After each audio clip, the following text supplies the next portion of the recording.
Salut. Salut à les tous. amis. Bienvenue dans cette nouvelle vidéo pour l'Heritage World Cup. On va aborder dans cette vidéo, donc on a fait la mise en jeu, on a fait une belle mise en jeu cette fois-ci, on a chopé un bout de fairway et encore une fois l'objectif c'est de construire son jeu et il faut que la balle avance pour pouvoir éventuellement donc, soit choper le green, soit à ce moment-là se retrouver donc avec une approche. Pour pouvoir avancer, il y a un élément qui est hyper important, c'est donc le contact. On va aborder les différents types de positions de balle qu'il peut y avoir, donc en parlant de la meilleure position que l'on puisse avoir, jusqu'à une position pas terrible, mais pas forcément dans le rough.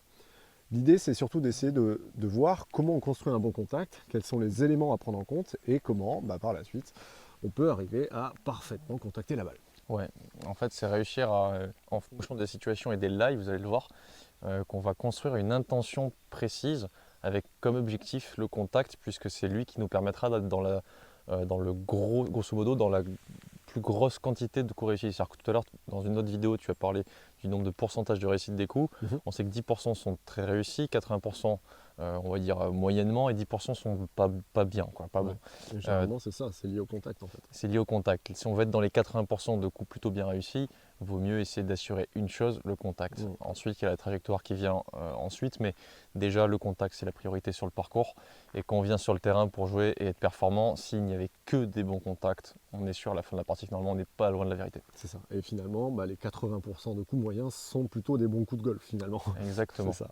Donc, comment faire pour avoir un bon contact? On va le voir tout de suite. C'est parti. Alors, on est parti, Chris. Mise en jeu sur le fairway. Ta balle est juste là. Et elle est bien posée, on va regarder de plus près. Alors, comme l'a dit Flo, première chose à regarder, c'est le lie de la balle. Déjà, un bon contact, qu'est-ce que c'est? On va déjà exprimer, donc ça, c'est une balle qui va se retrouver aux alentours de la 5e street. D'accord? Ok. On le sait au niveau des contacts, on arrive facilement à les identifier. Certains vont dire, ouais mais attendez, moi j'en suis pas là, je ne sais pas comment mettre la balle sur la 5e street. Mais au-delà de ça, on arrive facilement à identifier quand la balle elle est plutôt en bas de la face ou plutôt en haut de la face. Pour faire très simple, en gros les balles bas de face sont des balles qui sont un peu topées, qui ont des contacts très durs. On a des balles qui sont assez rasemottes mais elles ne montent pas.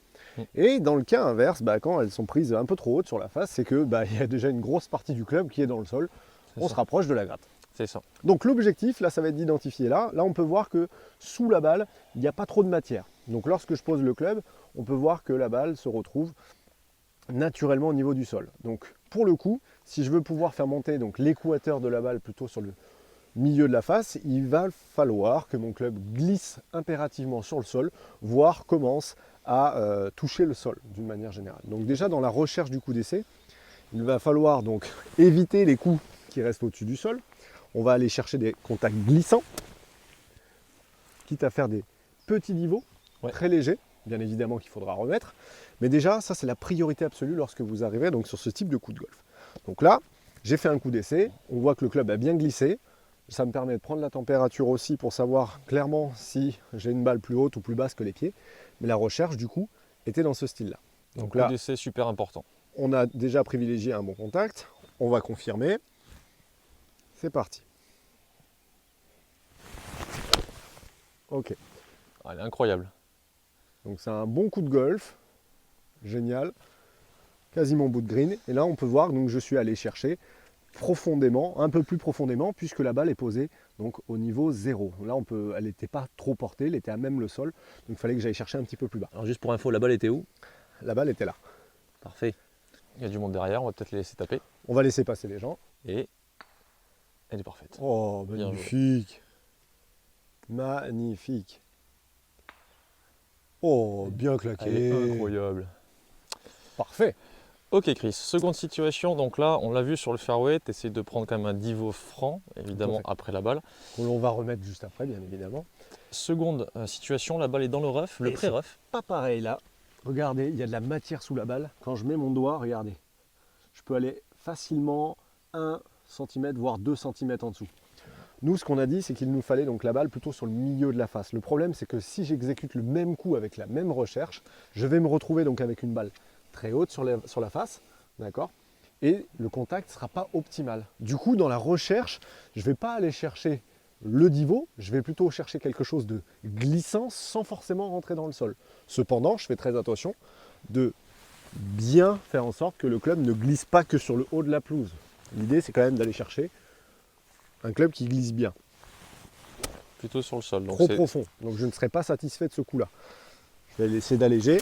Voilà, là ça glisse bien. Donc ça va bien se passer. Donc par rapport à celui d'avant, il faut simplement faire un divot un peu plus fin. Tout à fait. On nettoie la face, très important. Et on est reparti.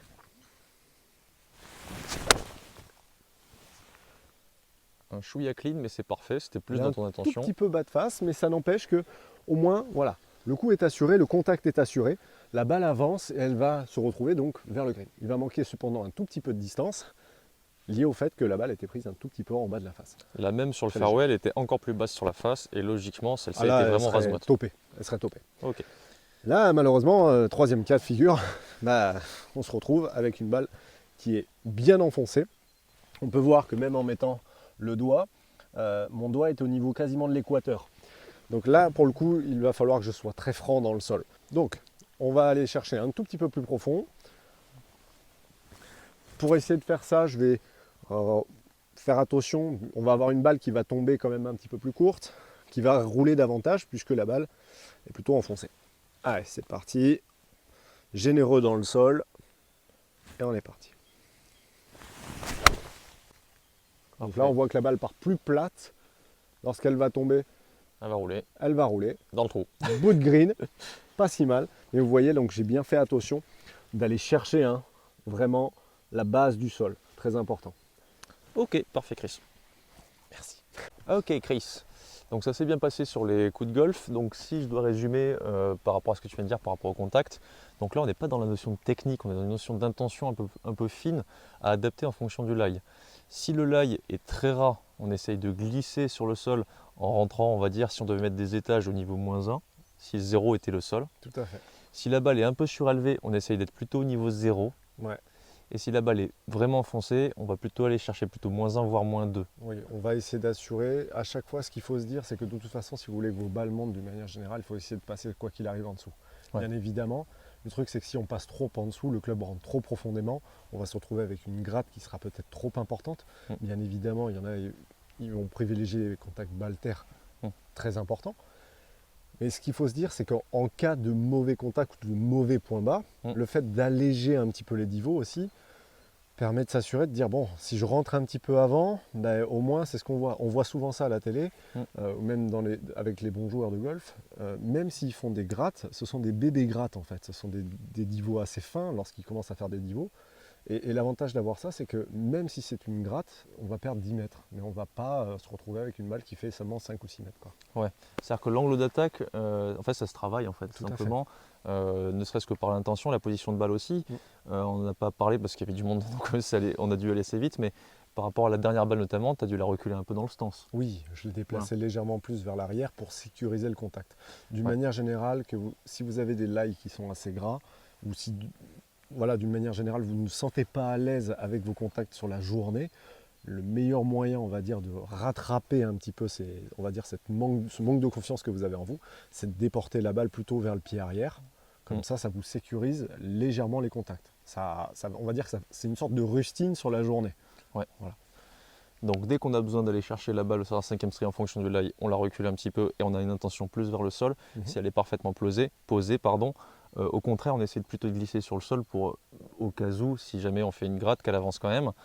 Et dans le pire des cas, ce que tu as fait, c'est-à-dire une balle un peu trop clean, mais qui fait la distance qu'on avait prévue et qui finalement est pas loin de la vérité. La prendre sur la 3e strie ou 2e strie, ça suffit. Quoi. Ça suffit. Deuxième, on évite d'aller trop bas de toute façon sur la face. Pour faire très simple, en gros, si vous ne la prenez pas sur les stries, on a une balle qui plonge. C'est ce qu'on appelle une casquette. Ça ressemble vraiment à la casquette. La balle plonge, puis roule. Je peux pas faire plus simple. Si derrière vous la prenez plutôt sur la première strie, on va avoir une balle qui est complètement topée. Donc c'est une balle qui est rase-motte, qui ne monte pas du tout. Elle est vraiment à ras le sol. Deuxième strie, on a une balle qui monte un tout petit peu, mais qui est vraiment pas formidable. Dans les mains, c'est des contacts qui sont très durs. On a vraiment la sensation d'avoir beaucoup de vibrations dans les mains. Troisième strie, on va avoir une balle qui monte un peu, mais le contact, on sent qu'il est très dur. C'est vraiment pas agréable dans les mains. Quatrième strie, on va avoir une balle qui est en l'air. On va faire tiens. C'est pas le contact de l'année, mais plutôt bien tapé. 5e strie, ça c'est celle qu'on aime. C'est lorsque la balle, on a l'impression de taper dans du beurre, c'est Ouais. tout doux, tout va bien. 6e, on va commencer à être un petit peu bas par rapport à la balle, donc on risque d'accrocher un peu le sol. On commence à avoir des sensations de légère accroche dans le sol, petite gratte qui commence à arriver. 7e, on commence à avoir des grattes très Qu'elle généreuses. sorte pas forte du club aussi lorsqu'on Non, les croise non, sur non. la face. Voilà. On espère que cette vidéo vous a plu. Comme d'hab, vous likez, vous partagez, vous abonnez, tout le tintouin. Heritage World Cup, le site évidemment est en lien dans la description de cette vidéo pour aller regarder les compétitions, aller y participer en masse. Et puis on se retrouve très vite, je pense, pour logiquement On va du commencer petit à jeu. travailler le petit jeu, hein, Ouais, parce du que petit je jeu. vais pas choper que les greens. Allez, du petit jeu. À plus.